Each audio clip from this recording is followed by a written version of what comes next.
የሜምፊቦስቴ አምላክ የብዙ ዓመት ህፍረትን በአንድ ቀን የሚቀይር አምላክ የብዙ ዓመት ሽባነትን በአንድ ቀን የሚቀይር አምላክ የብዙ ዓመት መውደቅን በአንድ ቀን የሚቀይር አምላክ በአንድ ቀን መጽሐፍ ቅዱስ የያዝን ሰዎች ሁለተኛ ሳሙኤል እንከፍታለን ምዕራፍ 4 ቁጥር 4 ለሳኦል ልጅ ለዮናታን አንድ ሽባ የሆነ ልጅ ነበረው።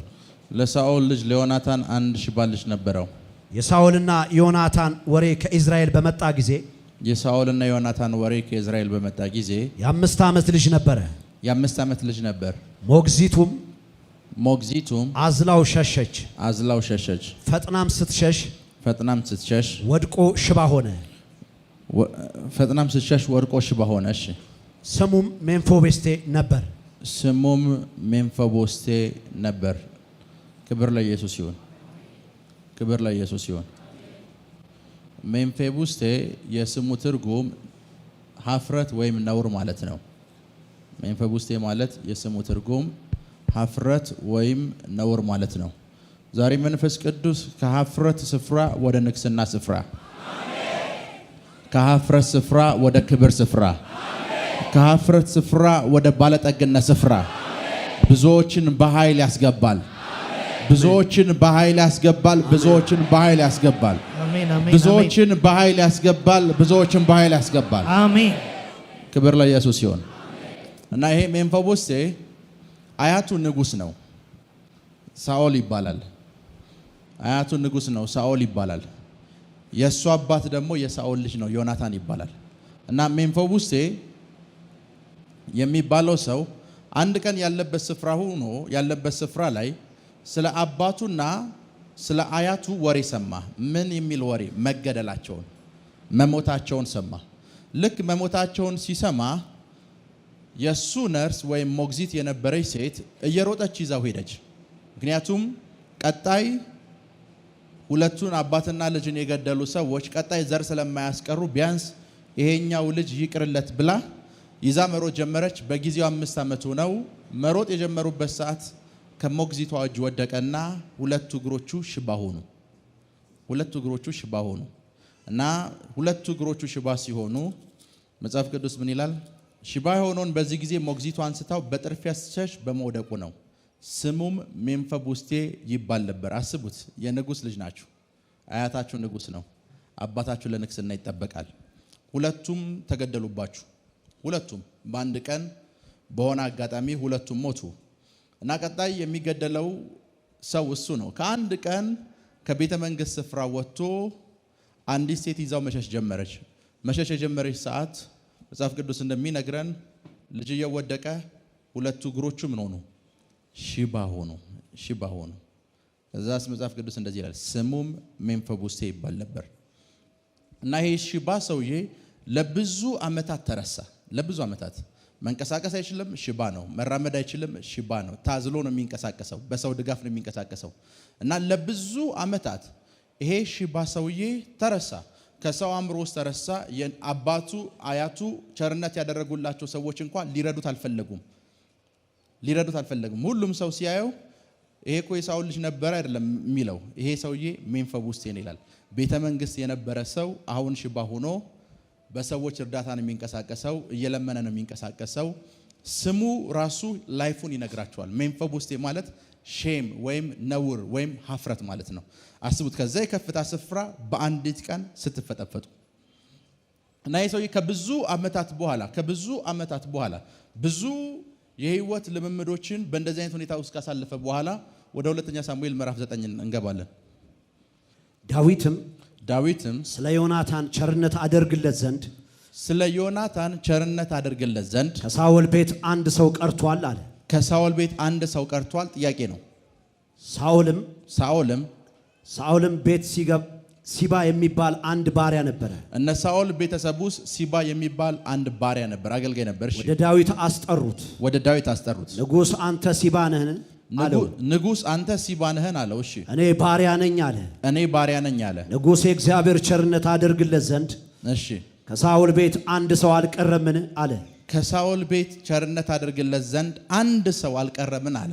ሲባም ንጉስ እግሩ ሽባ የሆነ አንድ ዮናታን ልጁ አለ አለው። ሲባም እንደዚህ ያለው ሽባ የሆነ እግሩ የማይንቀሳቀስ የማን ልጅ አለ? የዮናታን ልጅ አለ አለው። የዮናታን ልጅ አለ። ንጉሥም ወዴት ነው አለው። ንጉሥም ወዴት ነው አለው። ሲባም ንጉሥ እነሆ እርሱ በሎዶባር በአሚል ልጅ በማኪር ቤት አለ አለው። ሎዶባር ማለት ባይዘዌ የትንቢት መጽሐፍ ላይ ስታነቡት ሎዶባር የምትባለዋን ከተማ የትንቢት መጽሐፍ ላይ ስታነቡት የእርግማን ከተማ ነች።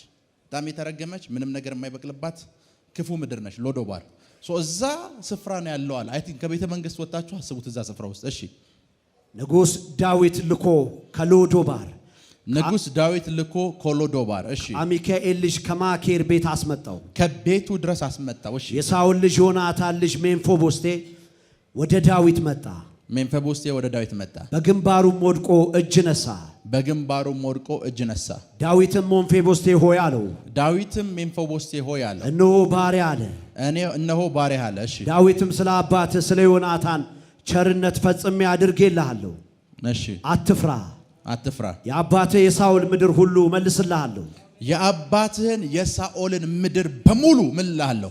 እመልስልሃለሁ። እሺ አንተ ሁልጊዜ ከገበታዬ እንጀራ ትበላለህ አለው። ከዚህ በኋላ ቤተ መንግስት ውስጥ ነው ምግብ የምትበላው አለው። እሺ አንተ ሁልጊዜ ከገበታዬ እንጀራ ትበላለህ አለው። አንተ ሁል ጊዜ ከየት ከኔ ጋር አብረህ ምግብ ትበላለህ አለው። እሺ እርሱም የሞተ ውሻ ወደምመስል እርሱም የሞተ ውሻ ወደምመስል በጊዜው በእስራኤላውያን ባህል መሰረት አንድ ሰው ውሻ ነኝ ካለ የመጨረሻ የኢኮኖሚ የመጨረሻ የሶሻል ስታተስ የመጨረሻው ደረጃ ነኝ እያላችሁ ነው።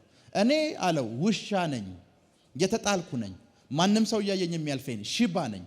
እሺ እርሱም የሞተ ውሻ ወደምመስል እርሱም የሞተ ውሻ ወደምመስል ወደ እኔ የተመለከት እኔ ባሪያ ምንድነኝ ብሎ እጅ ነሳ። እኔ ባሪያ ምንድነኝ ብሎ እጅ ነሳ። እሺ ንጉሡም የሳኦል ባሪያ ሲባን ጠርቶ ለሳኦል ለቤቱ ሁሉ የነበረውን ሁሉ ለጌታ ልጅ ሰጥቻለሁ። አስቡት። ሲባ የሚባለው የሳኦል ባሪያ ሜምፊቦስቴ የሳኦል ልጅ እንደሆነ ያውቃል። ከሳኦል ንብረት ግን አንድ ነገር አልሰጠው። ከብዙ ዓመታት በኋላ መጣና ሲባለው የሳኦል የሆነውን ነገር በሙሉ ለማን ሰጠው? ለሜምፊቦስቴ ሰጠው። እሺ አንተና ልጆች ሎሌዎችም ምድሩን እረሱለት። አንተም ሌሎችም ምኑን እረሱለት? ምድሩን እረሱለት። እሺ ለጌታም ልጅ እንጀራ ይሆን ዘንድ ፍሬውን አግባ። እሺ የጌታ ልጅ ሜምፊቦስቴ ግን ሁልጊዜ ከገበታዬ ይበላል አለው። ሁል ጊዜ ሜምፊቦስቴ ምግብ የሚመገበው ከማን ጋር ነው አለው? ከኔ ጋር ከገበታዬ። ለሲባም 15 ልጆች 20 ባሪያዎች ነበሩት። ለሲባም 15 ልጆች 20 ባሪያዎች ነበሩት። እሺ ሲባም ንጉሥን ጌታዬ ንጉሡ ባሪያ እንዳዘዘ እንዲሁ ባሪያ ያደርጋል አለው። ሲባ የሳኦል መሬቶች እያስተዳደረ ነው። ሜምፊቦስቴ ተረስቷል። 15 እና 20 ባሪያዎች ኑሮት እዛ ውስጥ ሜምፊቦስቴ የለም፣ ተረስቷል። እሺ ሲባም ንጉሥ ጌታዬ ንጉሥ ባሪያ እንዳዘዘው እንዲሁ ባሪያ ያደርጋል አለው። እሺ ሜምፊቦስቴም ከንጉሥ ልጆች እንደ አንዱ ከዳዊት ገበታ ይበላ ነበር። ሜምፊቦስቴ ከንጉሥ ልጆች እንዳንዱ ከዳዊት ገበታ ይበላ ነበር። እሺ ለሜምፊቦስቴ ሚካ የተባለ ታናሽ ልጅ ነበረው። እሺ በሲባም ቤት ያሉ ሁሉ ለሜምፊቦስቴ ያገለግሉ ነበረ። እሺ ሜምፊቦስቴም ከንጉሥ ገበታ ሁልጊዜ እየበላ በኢየሩሳሌም ተቀምጦ ነበር። በቃ ክብር ለኢየሱስ ይሁን። ጠዋት ከእንቅልፌ ነቃው። ከዛ በኋላ ከነበርኩበት ክፍል ወርታች ስወርድ በድምፅ የሜምፊቦስቴ አምላክ የሚል ድምፅ ሰማው። ዛሬ ስለዛ አምላክ ነው የምናወራው። አሜን። ክብር ለኢየሱስ ይሁን። አሜን። ይህ ሰውዬ የሆነ ዘመን ላይ በአምስት ዓመቱ ከቤተ መንግስት የተሰደደ ልጅ ነው። በአምስት ዓመቱ ሽባ የሆነ ሰው ነው። በ5 ዓመቱ እንዳይራመድ እንዳይንቀሳቀስ የሆነ ሰው ነው። በ5 ዓመቱ በኋላ ኢየሩሳሌም ሸሽቶ ከሳኦል ንብረት ገበታ አፈናቅለውት ሎዶባር የምትባል ከተማ ከሞግዚት ጋር ይኖር የነበረ ሰው ነው። ከብዙ ዓመታት በኋላ አንዲት ቀን መጣች።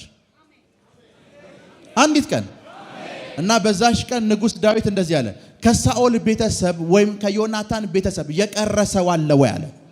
ከዛ ባሪያዎች ተሰበሰቡና እኛ እናቀም ሲባን ጠይቀው የሳኦል ቤት ባሪያ ነው አሉት። ከዛ ሲባ የሚባለው ሰው ተጠራ። ሲባ የሚባለው ሰው ሲጠራ እንደዚህ አለ፣ ሜምፊቦስቴ የሚባል ሰው አለ እኛም ረስተነዋል እና ካለበት ይጠራና ይጠይቅ ተባለ። ሜምፊቦስቴ መጣ። ሜምፊቦስቴን አየው። ሲያየው ሽባ ነው፣ መስራት አይችልም፣ መንቀሳቀስ አይችልም። በብዙ ነገሮች ተከቦ ወድቆ ሽባ የሆነ ሰው ነው፣ የተረሳ ሰው ነው። እና ዳዊት እንደዚህ ያለው እኔኮ የሞተ ውሻ ነኝ ያለው ሜምፊቦስቴ። እነዚህ ሲባ አሁን አንተ ስትናገር ነው ያስታወሰኝ። ከኔ ጋር ናቸው። ሲባ ለራሱ መቼ ነው ያስታወሰኝ? አሁን ነው ያስታወሰኝ። ተጥያለሁ፣ የሞተ ውሻ ነኝ። የዮናታን ልጅና የሳኦል ልጅ መሆኔ ተረስቷል። ወድቄ በስብራት ምክንያት ብዙ ነገር ሆኛለሁ አለው። ከዛ ዳዊት እንደዚህ ያለው ከዚህ በኋላ አለው በአንዲት ቀን ከዚህ በኋላ የሳኦልን መሬት በሙሉ ለሱ ምን በሉት ስጡታል። ከዚህ በኋላ አለ ምግብ ስትበላ እንኳን ንጉሥ አጠገብ ነው የምትበላው አለው። አንዲት ቀን ብዙ ዓመታት የተረሳን ብዙ ዓመት የተጣለን አንድን ሰው አንዲት ቀን ህይወቱን ቀየረችለት።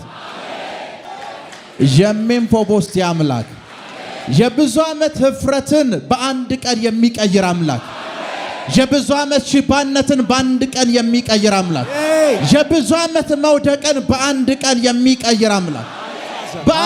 በአንድ ቀን